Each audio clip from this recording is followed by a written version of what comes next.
Hello everyone, and welcome back to Daron's more or less weekly mathematical ramblings. Today I'm going to be talking about symmetry and how mathematicians understand it. So, symmetry is something that you're probably at least vaguely familiar with from daily life. It's where you take a thing and you do something to it, and what you end up with is the same as what you started with in all the ways you care about, even though you actually changed some things. For example, take this lamp. We'd say this lamp has rotational symmetry, because if I take it and I rotate it, it looks the same. Now if I care about whether these leaves actually end up looking the same, then I have to rotate it by 90 degrees, so that the leaves match up with where they were before. But if I don't care about it, I can rotate it any amount I want, and it'll stay the same. Another example is translational symmetry. Now, I'd like to say that this roll of toilet paper, this is not toilet paper. Budget cuts. Anyway, I'd like to say that this roll of paper towels has translational symmetry. And if you look at it real close and ignore the dots, then it looks, if I move it back and forth, like it doesn't change. But of course, if you zoom out, then it actually does change if you move it back and forth. But if I had an infinitely long roll of paper towels, well, then that wouldn't change when I moved it. So we could say it has some kind of local symmetry, if you like. And finally, another kind of symmetry you're likely pretty familiar with is what you might call mirror symmetry, or parity. So if I take this book of notes, then if you look at it closely, you'll notice, well, if I do this, then it doesn't look the same. And if I move it sort of forward or back like this, it doesn't look the same. And if I slide it, it doesn't look the same. But if I flip this in a mirror, then it would look the same. Of course, if I actually turn it around, it doesn't, because this is my number theory notes.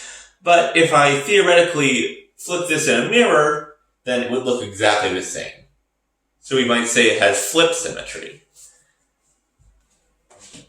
The human body also has flip symmetry, more or less. We got two eyes, and one nose right in the middle, a mouth. In my case, you got a mustache and a beard, which is hopefully symmetrical, and so on and so forth.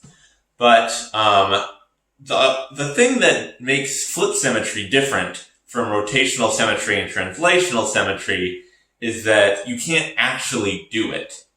Like, if I want to rotate something, I can rotate it. If I want to translate something, I can translate it. But I can't actually make something flip, like in a mirror, in real life. The best I can do is look at a reflection of this.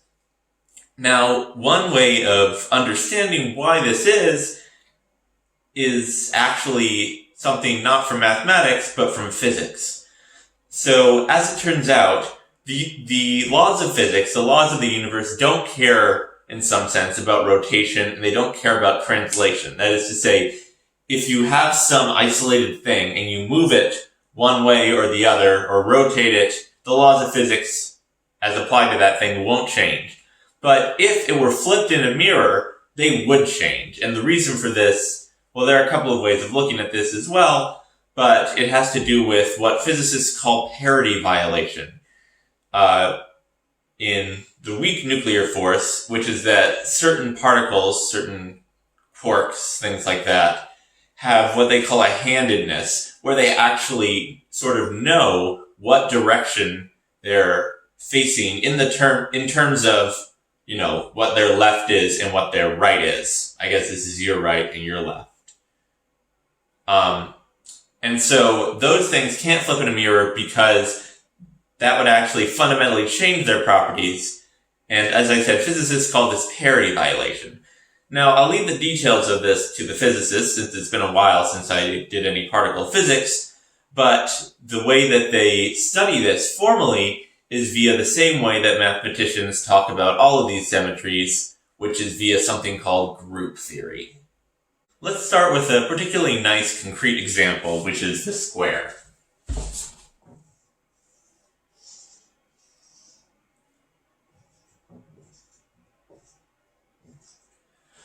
This square has 4 corners, A, B, C, and D.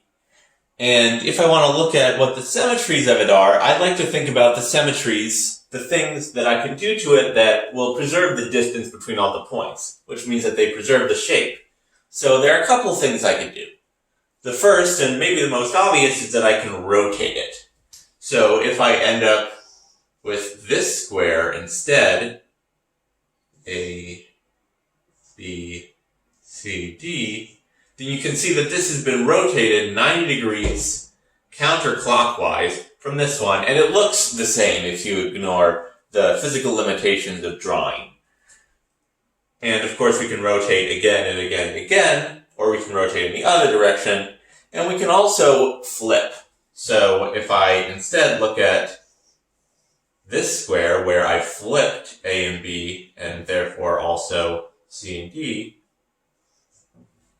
this has been flipped like this, like in a mirror, from the original one. And these all look, at least in terms of shape, in terms of the distances between the points, exactly the same as the original one. So we'd call all of these transformations we've done to it symmetries. Now, one interesting thing to note about these is that if we do one of them, and then we do another, we can combine those two to get a new symmetry. So, for example, I've showed that we can rotate, or we can flip, but what if we first rotated and then flipped? So we take this square, we rotate it 90 degrees counterclockwise, and then we take what we have and we flip it. Then what we end up with is, well, again, we start with a square, we got a square, and then we got a square again, and here we have, let's see, A, D, B, C. And if you look at this transformation, we've got another symmetry. And we can think of this as the composition of two symmetry transformations giving us another symmetry transformation. If you do something that doesn't change it, and then do something again that doesn't change it, you end up with something that doesn't change it. Of course, doesn't change it here is a bit misleading because, of course, this thing has been changed, just not in the ways we care about. We don't care about which corner is which, we just care about the shape, about the distance between the points. So, how can we look at this thing? Like, we've seen one way of looking at it, which is just a rotation followed by a flip. But that's not the only way we can look at it. We can also look at it as first flipping and then rotating. Because, say we take our square we started with, A, B, C, D, and then we flipped it like here, and we got this A, B, C, D. Now say, instead of rotating counterclockwise, we rotated once clockwise. So A would go to here, B would go to here, and so on. Then if you pause the video for a moment to take a look at this, you'll see that we end up with exactly this. So that tells us if we first do a counterclockwise rotation by 90 degrees, then flip across the middle,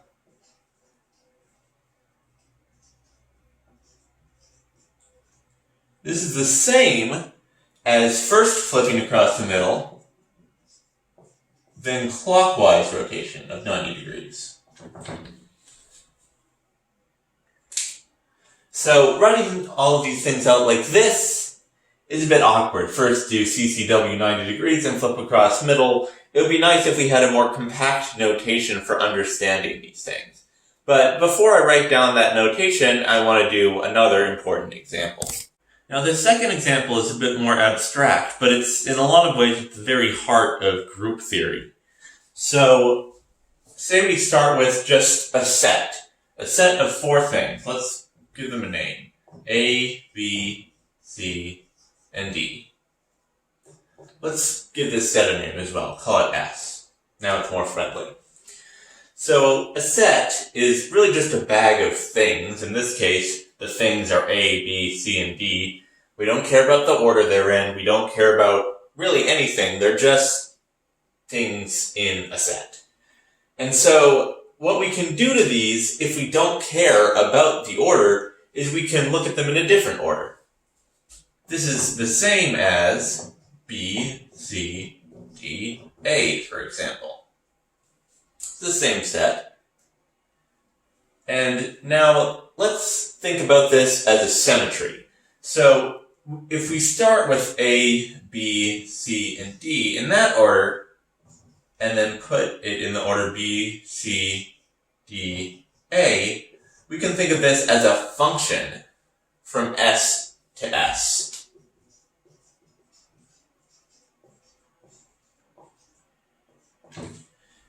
And this is a function which will take this first thing, A, and take it to B. It'll take B and it'll take it to C. It'll take C and it'll take it to D. It'll take D and it'll take it to A. So this is a function from S to S.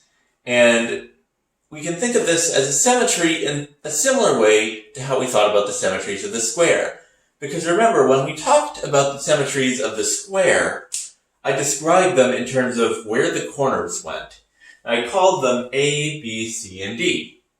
And so we could think of the symmetries of the square as being functions from the square to the square, and they're determined by where they send the corners.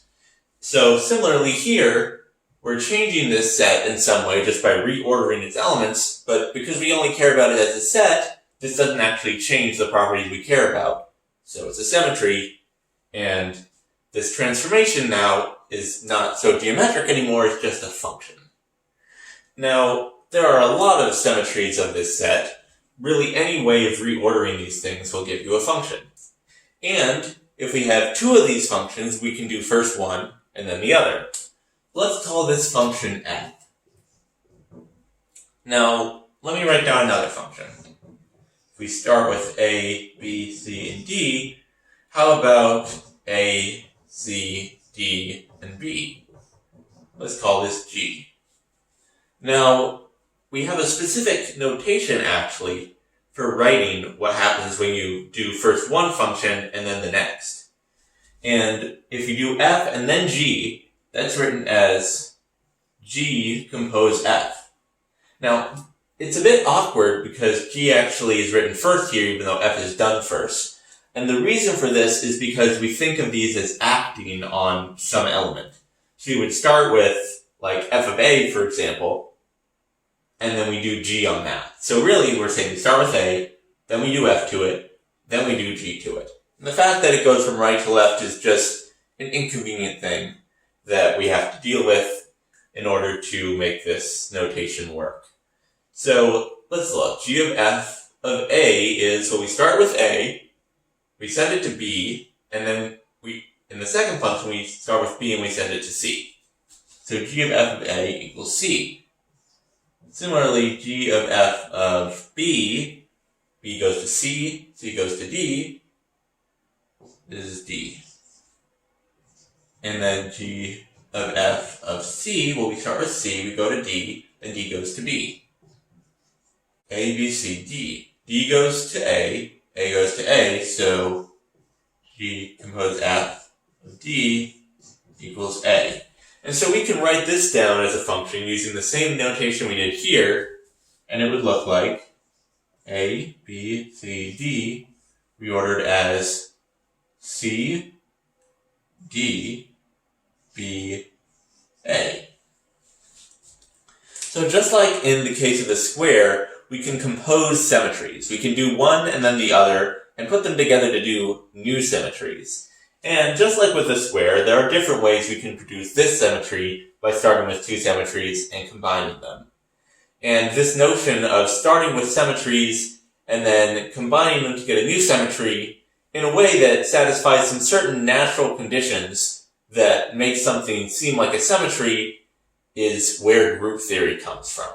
So with those examples in mind, let's look at how symmetries behave and what the sort of fundamental rules for symmetries are. So then we can try to formalize them and get something that will allow us to study what symmetries really are and how they work. So the first thing, as I just noted, is that you can compose symmetries. Let's call this number 0. Symmetries can be composed.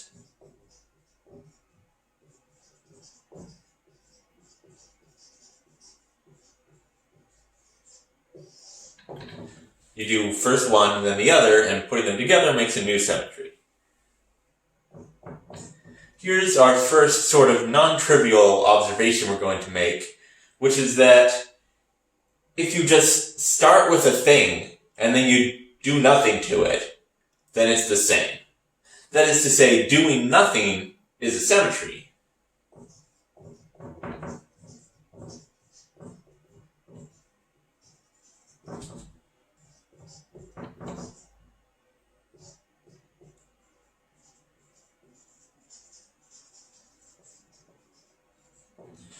We call this id, which is short for identity, or the identity function, which is called thus because an element of a set just goes back to itself. Its identity stays the same.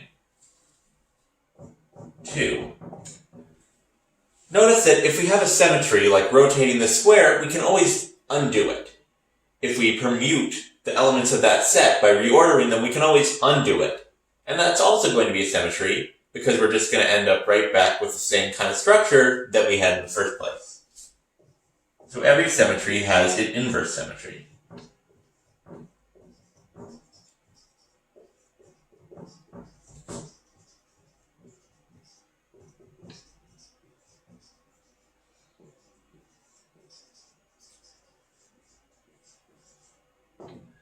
And we can think of this as saying, if you do the symmetry and then you compose it with the inverse symmetry, you end up with doing nothing. That is, with this id thing here, the identity. And finally, we noted that you can compose symmetries, but it actually makes sense to compose more than just 2 symmetries. You can compose 3 symmetries, or 4 symmetries, or 5 symmetries. You can compose as many symmetries as you want.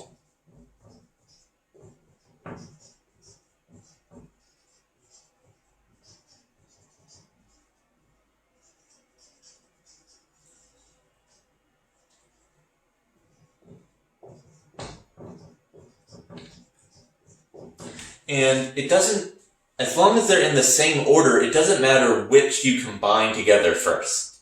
Like if I rotate, flip, and then rotate again, well, we can put that together into one symmetry either by saying rotate, flip is a symmetry, and then rotate, or by saying we rotate, and then flip, rotate.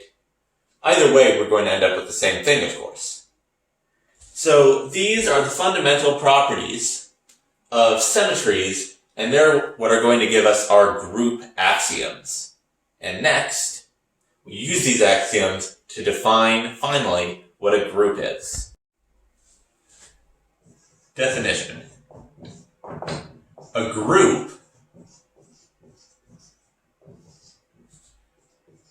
consists of, well, 2 things. First, a set G. We think of this as being the set of symmetries. And B, a composition or multiplication operation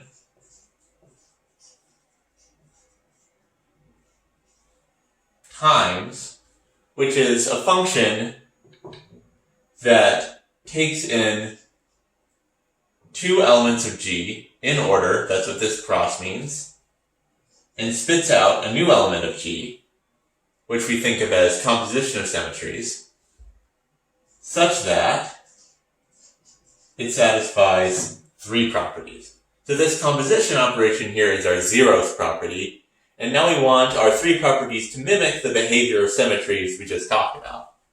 So first of all, there is an identity element.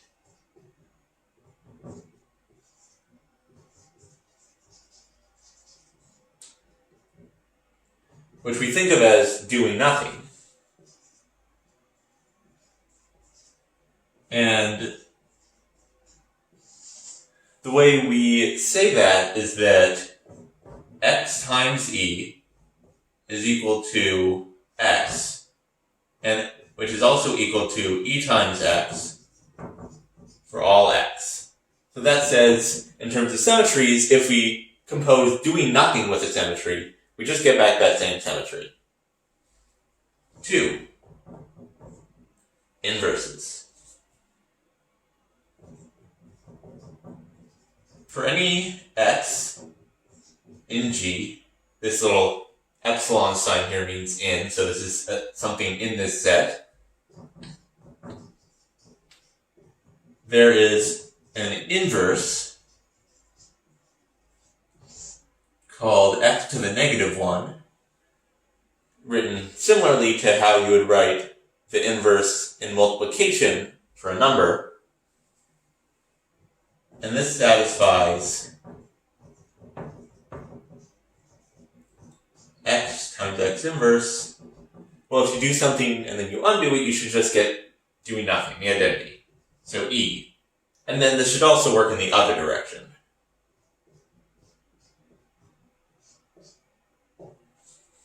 So we would say this is a two-sided inverse because you can undo it by doing it in either direction. And finally, associativity. This is possibly the most difficult to understand, but also very important. It's the reason why it makes sense to combine 3 or 4 or 5 things at once. Because a priori, we only know how to combine 2 things. And there are multiple different ways we could talk about combining 3 things. We could first have this z here, and then combine x and y. Or we could combine y and z, and then do x.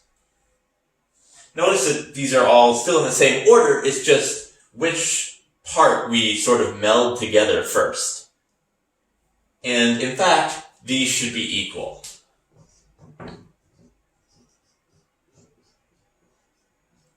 Whatever x, y, and z are. That way, it makes sense to just write x, y, z without any parentheses or anything specifying which combination comes first. So that's a definition of a group, and it turns out that this more or less describes all the basic things that we want to study about symmetry. There's one fourth optional axiom, however, which turns out to be very useful sometimes, but not always. That axiom is called commutativity. So let's make this a definition. A group, G, and we're not going to write the operation here. We'll just assume it's multiplication, or you just write, A times B equals AB for the operation. A group G is called commutative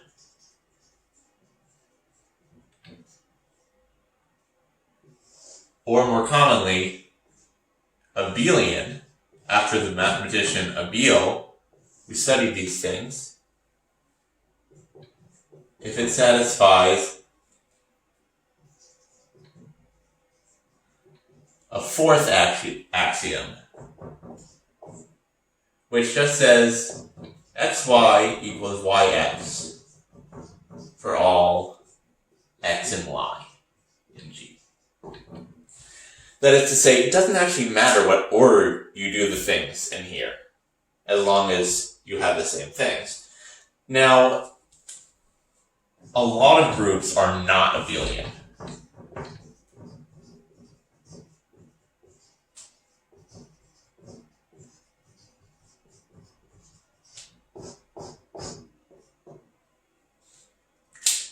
So if this holds for 2 things, we say they commute.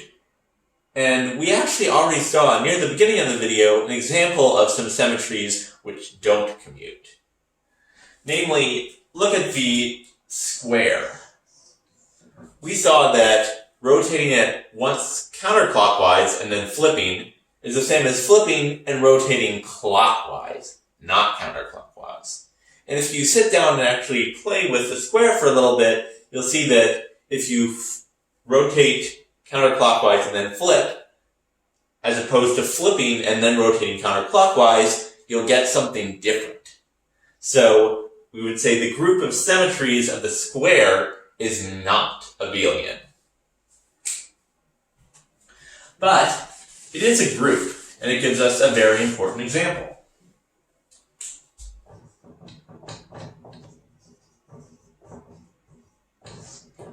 The group of symmetries of the square is called D4.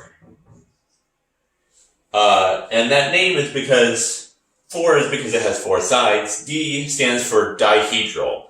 And if you want to look up why it's called that, that's on you. In all seriousness, though, these are pretty important because we can actually generalize this if we have a polygon with any number of sides, which is regular. This is not regular as I drew it, but just imagine that it is. Say it has n sides, and it's regular, then its group of symmetries is called Dn. And what these symmetries are going to be, as it turns out, they're just going to come from rotations and flips of various sorts. So these are the dihedral groups. That's their names. And here,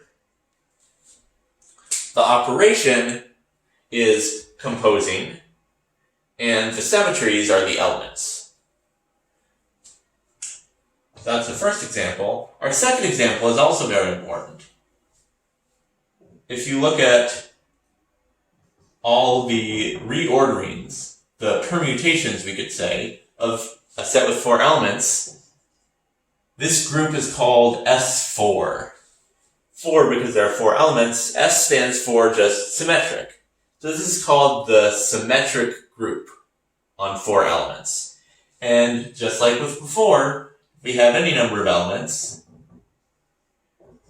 say n elements, then its group of permutations is called Sn, the symmetric group on n elements. So these are 2 very fundamental examples which are actually not abelian as long as n is big. Like, if you take a very small n, like S1, which is just a single element, then that is only going to have one symmetry, which is just leaving the element where it is. So that's automatically abelian, if you look at just E times E equals E times E. But, in general, these are not going to be abelian. So, something interesting comes up, which is that we've looked at these as groups of symmetries of, like, discrete types of things, but there are some other things that actually end up arising when we look at these. There are 2 other sort of rough sorts of groups, not a formal classification, but just the kind of thing that you tend to see, which are actually really interesting because they're not necessarily the kind of things that we were looking at when we defined a group in the first place.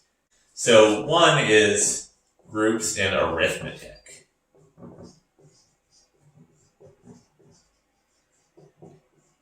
Let's look at the set of all integers, z, which is just all the integers, the negatives, 0, and the positives. And let's look at the plus operation on there. Well, it has an identity, which is 0. If you add 0 to anything, you get that thing back. It has inverses. The inverse of something is just the negative of it. And it has associativity, which you may have seen in school and wondered, why are we defining this? Why are we talking about this? And the reason is coming from things like this, which are sort of more general, but it satisfies associativity because, if you look at A plus B plus C, it doesn't matter whether you put parentheses around these or around these to add together. So, this is an example of a group, and it's actually an abelian group because A plus B equals B plus A for any A and B. This is sort of the prototypical example of an abelian group. It's very important because, it's the integers, and the integers are important. But there are some others, like we can look at, for example, the rational numbers, which are written as Q. If you add together 2 fractions, you get another fraction. The real numbers. If you add together 2 real numbers, you get another real number. the complex numbers. Or, if you see linear algebra, you can look at matrices, n by n matrices, over the real numbers, or the complex numbers, or the rationals, or the integers. These are all groups under addition. Also, let's call this 1. There are also groups under multiplication. This is not a group under multiplication because, well, for example, 2 doesn't have an inverse, and 0 really doesn't have an inverse. But q plus, which is the positive rational numbers,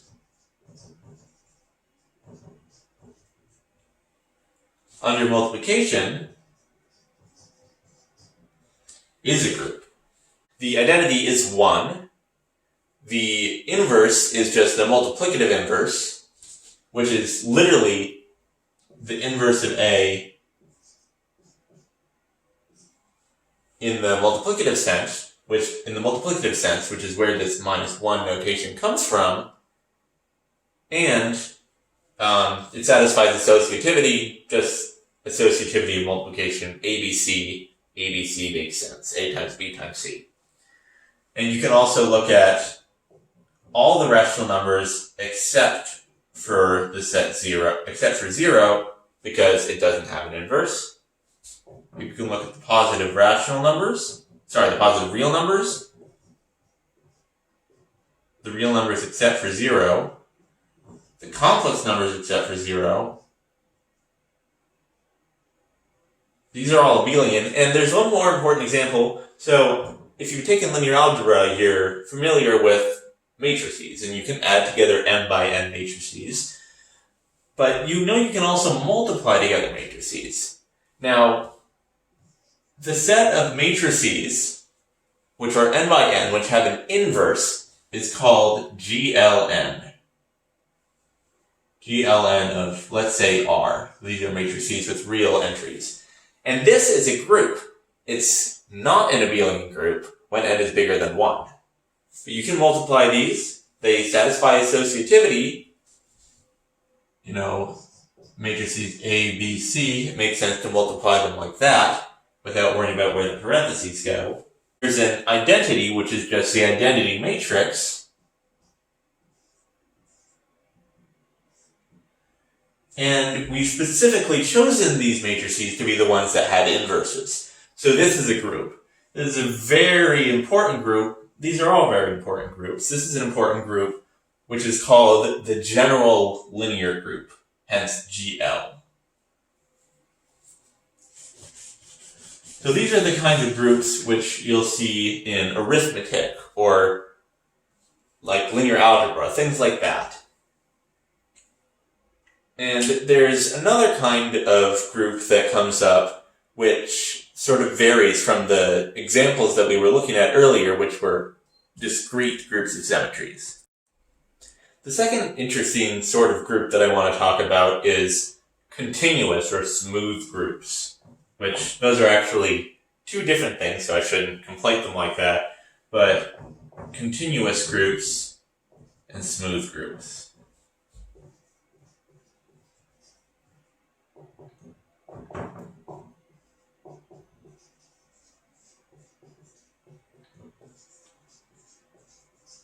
So let's come back to thinking about groups of symmetries. We talked about the symmetry groups of polygons, of regular polygons. There are finitely many symmetries, and they all come from rotating around like this, or from flipping like this, like that. I hope my hand motions are illustrative. But let's think about another shape, the circle. Now, this does have flip symmetry, and it certainly has rotational symmetry.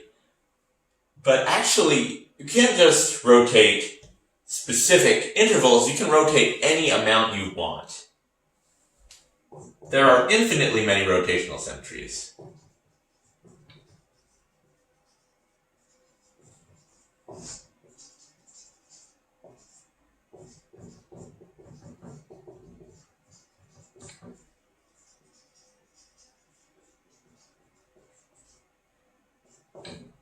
infinitely many of them because we can rotate any angle we want, and that'll be a symmetry.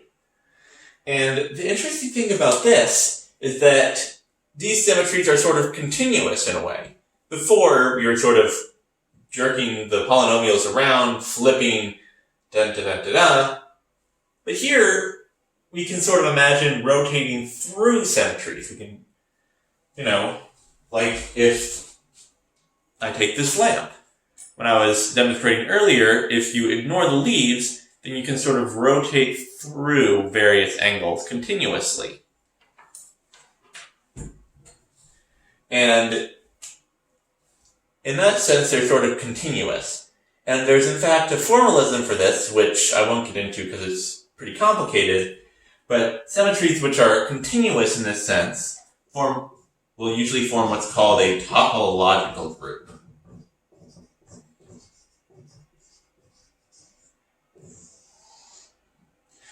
Topology is, roughly speaking, the study of continuity in mathematics.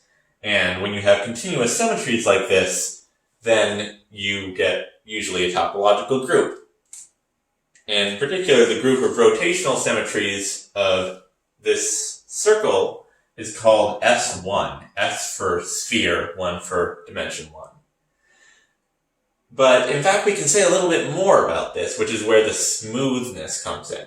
So if you've taken calculus, you have this notion of differentiability as opposed to continuity. We can look at the graph of a function which is continuous but not differentiable. It has sort of a corner here. It's not smooth here.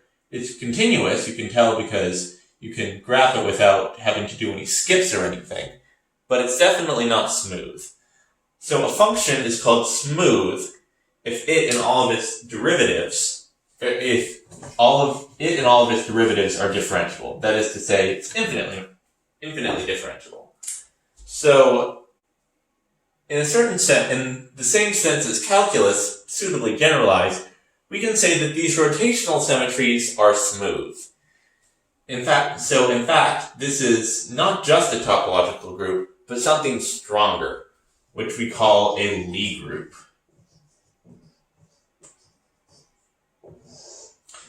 S1 is one of the most basic and also pretty important Lie groups. It's the group of rotational symmetries which are smooth in the sense of calculus, if you sort of zoom in on this and think of this as a line which is bent a little bit. And this is where we come back to physics. So I mentioned this is a Lie group. In fact, so is the general linear group of matrices. And certain subsets of it, which are closed under the operation, which we would call subgroups. And these and their corresponding groups over C are very important in physics. They include, for example, the groups of matrices which are orthogonal, or the groups of matrices which satisfy all sorts of properties. Orthogonal matrices, Hermitian matrices. I don't think Hermitian matrices are on there. There's a long list of interesting groups of matrices, and they're all what we would call Lie groups, either over the real numbers or over the complex numbers. And those are very important in physics because they describe the symmetries of physical theories. So, remember when I said rotational symmetry is something that respects the laws of physics, but flipped symmetry is not? We would say that the laws of physics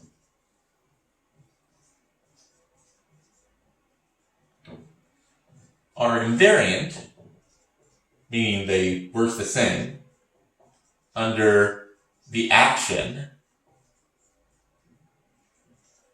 of O3. That's the group of rotational symmetries in three-dimensional space. But not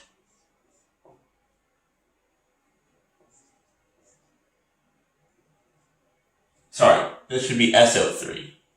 The SO3 is the group of rotational symmetries in three-dimensional space. S stands for special. This is the special orthogonal group. But not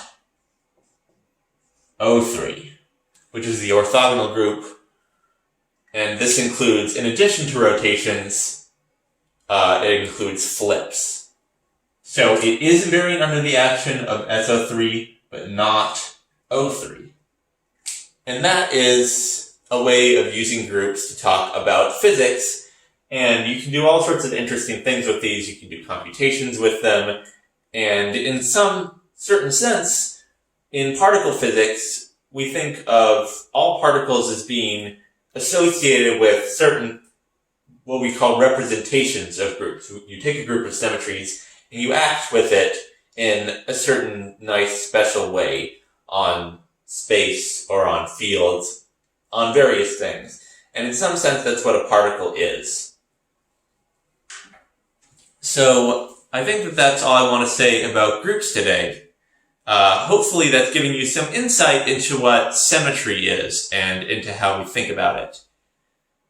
Until next time, stay safe, stay healthy, stay inside, and keep doing mathematics.